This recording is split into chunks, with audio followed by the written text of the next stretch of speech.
We can say that bards don't have to be musical, but look at the handbook. It mentions verse, but any performances outside of music and sometimes speech are completely absent. There are tons of not-so-subtle cues that musical bards are the default in D&D, or at least they were. Wizards sponsored this video and sent me a sneak preview of the new 2024 Player's Handbook, and it's pretty clear to me that bards are changing. And yes, I am going to make a bunch of music jokes in this video about how bards don't have to be musical. And if you don't like it, well, you can beat it. Personally, I think these changes are for the better, but I'm gonna show you what Wizards showed me of the new bard, and you can decide for yourself. Did someone call for a bard? What are you doing? I was told that was my cue. No, you definitely weren't. It'll be a minute before we get to the preview of your bard college. Can you just go back to the green room? Fine. So what even is a bard? That's right, you're about to get a lore drop. Get ready to take notes, there will be a quiz later. The word is originally an old Celtic borrowed word, meaning poet-singer, so definitely inherently tied to music, as well as to verse. You've probably heard Shakespeare referred to as the Bard of Avon, or simply the Bard, and while actually Shakespeare did write some music, that isn't really what people know him for. So I think it's safe to assume that in more modern usage, we don't necessarily need music in order to call someone a bard. In an issue of the Strategic Review magazine from 1976, Doug Schwegemann introduces the bard class and explains that the concept is pieced together from 3 different types of performers from history: the Norse skald, which is a lyric poet, the aforementioned Celtic bard, the poet-singer, and the Southern European minstrel, which covered all kinds of entertainers from musicians to acrobats to fools. In this earliest version of the D&D bard, they're described as amateur thieves, magic users, good fighters, and diplomats, also capable of magically charming a creature by playing music, much like how when I sing to my cats, they are magically compelled to get annoyed and go nap somewhere else. Over the next few editions, bards went through many changes, from being a complicated multi-class mixture of fighter, thief, and druid, to briefly dipping into wizard spells, and at one point becoming a subset of rogue. It wasn't until 3.5 that bards really started to get more musical abilities, and by 4th edition, bards were described as using magical song to cast their spells. Side note, all of this bard research introduced me to the Songblade, an enchanted sword from 3rd and 4th edition that made music when swiped through the air, and I do not understand why that was taken away from us. What was the reason? What was the reason? Anyway, the point of all this history is that not only are historical bards tied to music, but the D&D bard is too. However, in 5th edition, D&D started to expand its definition of what a bard is. The overall class description is still pretty focused on music and verse, but we also get subclasses like the College of Swords or College of Spirits that show us some more outside-the-box types of bardic performance. In later publications, like Tasha's Cauldron of Everything, other bardic arts, like dance, start to get mentioned. Did someone call for a bard? No! Your entrance is very clearly marked on the script. You can read, right? Of course I can read. I simply choose not to. Back to the green room. Of course, the overwhelming image of bards within the D&D community is still that they are musicians. The classic bard is wearing a little poofy hat and carrying a lute. Lots of people avoid the bard class entirely because they're just not interested in playing a musician. As both a real-life bard and a certified bard lover, it makes me really sad that so many people write off this class based on the assumption that bards have to be musical. Bards are really useful and fun in social campaigns, and they make a fantastic support class that can be a strong addition to any party. They can effectively fill the role of a rogue or a healer, and their jack-of-all-trades and expertise features mean that they can be pretty good at nearly anything. So when people dismiss the entire class just because they don't want to play a character who bursts into song during combat like a Disney princess, they're missing out on a really great part of the game. That's why I am such a big fan of expanding the meaning of bard to include a wider variety of performances.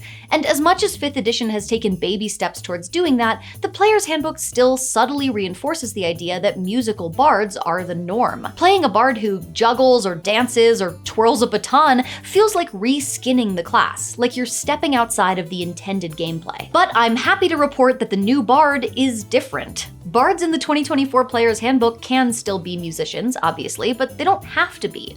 Wizards has taken even more steps in this new version to broaden the meaning of the class.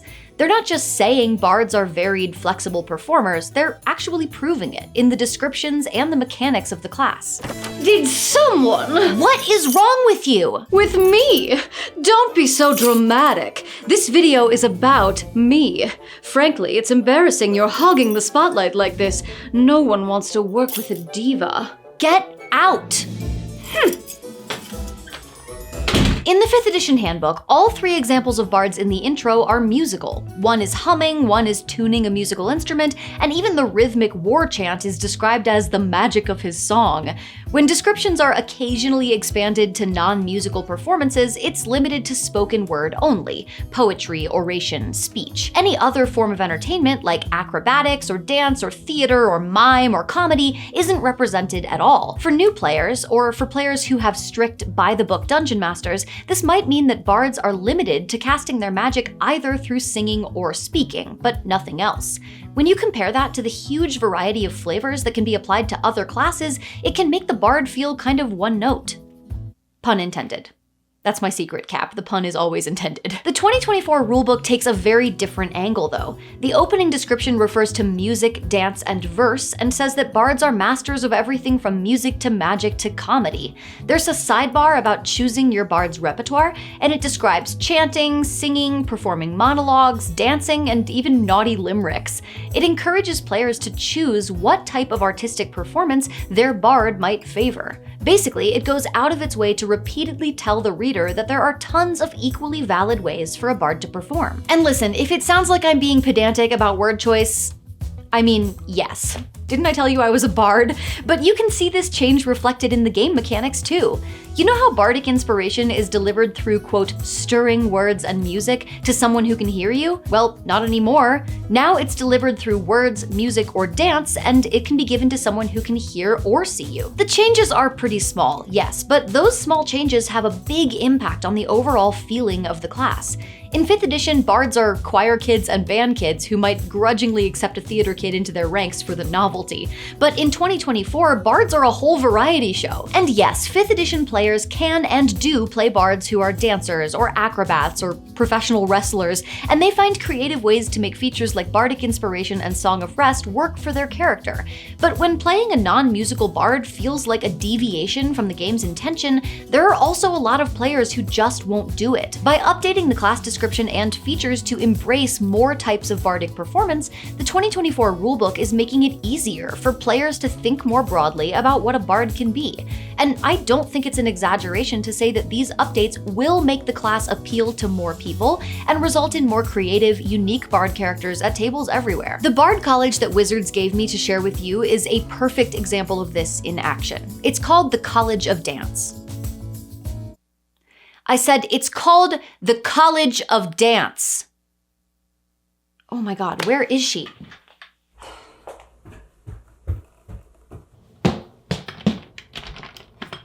Hey, it's time. You missed your cue. Oh, now you want me on camera? Yes, on your cue. That's how it works. I'm not coming out. I want to speak to my agent. I do not have time for this.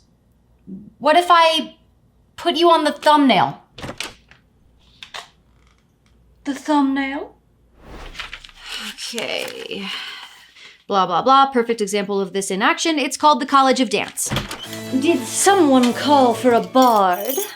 Perfect timing. The new rulebook has 4 bard colleges: Lore, Valor, Glamour, and Dance. Lore is focused on scholarship, Valor on ballads and storytelling, Glamour on the manipulation of emotions, and Dance on the ancient art of clowning. Just kidding, it's obviously focused on dance. We move in harmony with the cosmos. The words of creation are spoken by the movements of celestial bodies, and we of the College of Dance can channel that movement to invoke their power. Our magic is made dancing in the street, dancing in the moonlight, dancing in the dark. Dancing on the ceiling? Oh, what a feeling? Even a highly trained dancer like myself cannot dance on the ceiling. You must be confused. Okay, Well, this subclass feels almost like a monk bard.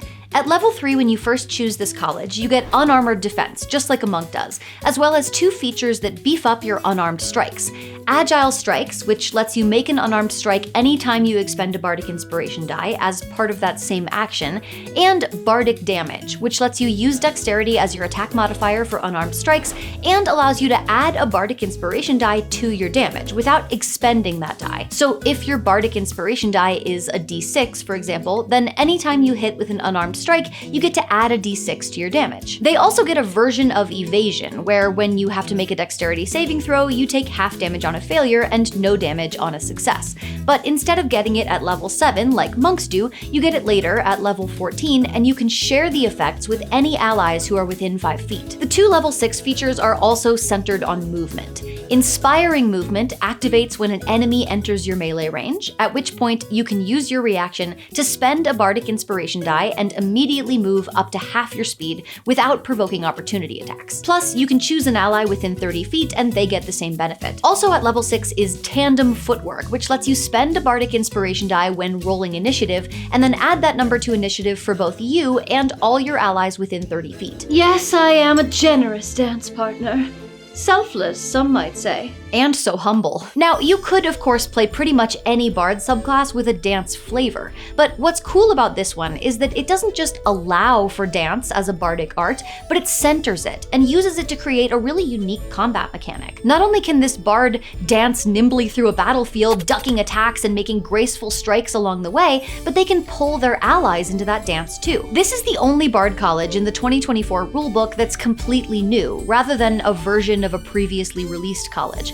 And I think focusing this class on a performance art that was conspicuously absent from the 5th edition rulebook really sends a message about the new direction for bards. Wizards clearly wants to expand the way bards can be represented, whether they fit the traditional archetype of a lute-playing minstrel or not. Even within the College of Dance, there are as many options as there are styles of dance. A lithe ballerina tiptoeing across the battlefield on point, a dramatic ballroom dancer who begins and ends combat with a courtly bow, a tap dancer who mocks their opponents with vaudeville-style slapstick comedy.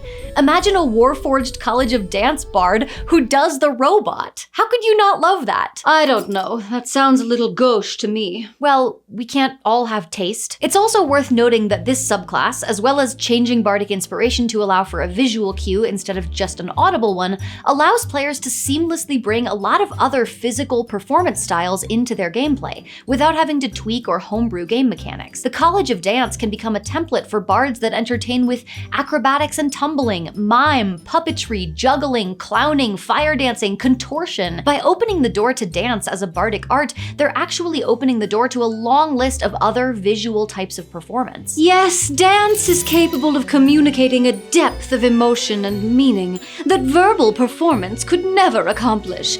It is truly the superior art form. Great point. You should definitely stop talking and communicate all of your highly valuable artistic thoughts in the form of dance. Silent dance. I thought you'd never ask. This is really aging me, huh? Listen, I know we've had 5th edition for a long time, and we're used to it, and switching to a new rulebook, even one that's supposed to be backwards compatible, can be a shakeup. I get it, I've been nervous too, but personally, digging into the 2024 Bard class, and the College of Dance in particular, I'm feeling kind of excited. My favorite thing about D&D is the freedom to create brand new characters from nothing, and then step into their shoes and live their story. The game mechanics provide the framework, but in my ideal game, the players provide the flavor, the story, the personality. I want the rulebook to provide tools that enable creativity, not constrain it. And that's what I see in the new 2024 Bard. Play a bard that speaks only in haiku. Play a bard that does ventriloquism. Play a bard who's a dancing queen? Oh, no, a common mistake. But I am not, in fact, royalty. Okay, that's a wrap, you can go. You can pre-order the 2024 Core Rulebook Bundle right now on D&D Beyond. I'll put the link in the description so you can check it out if you're interested. Now there's really just one more thing we need from the new rulebooks. Bring back the Songblade, you cowards! Do it!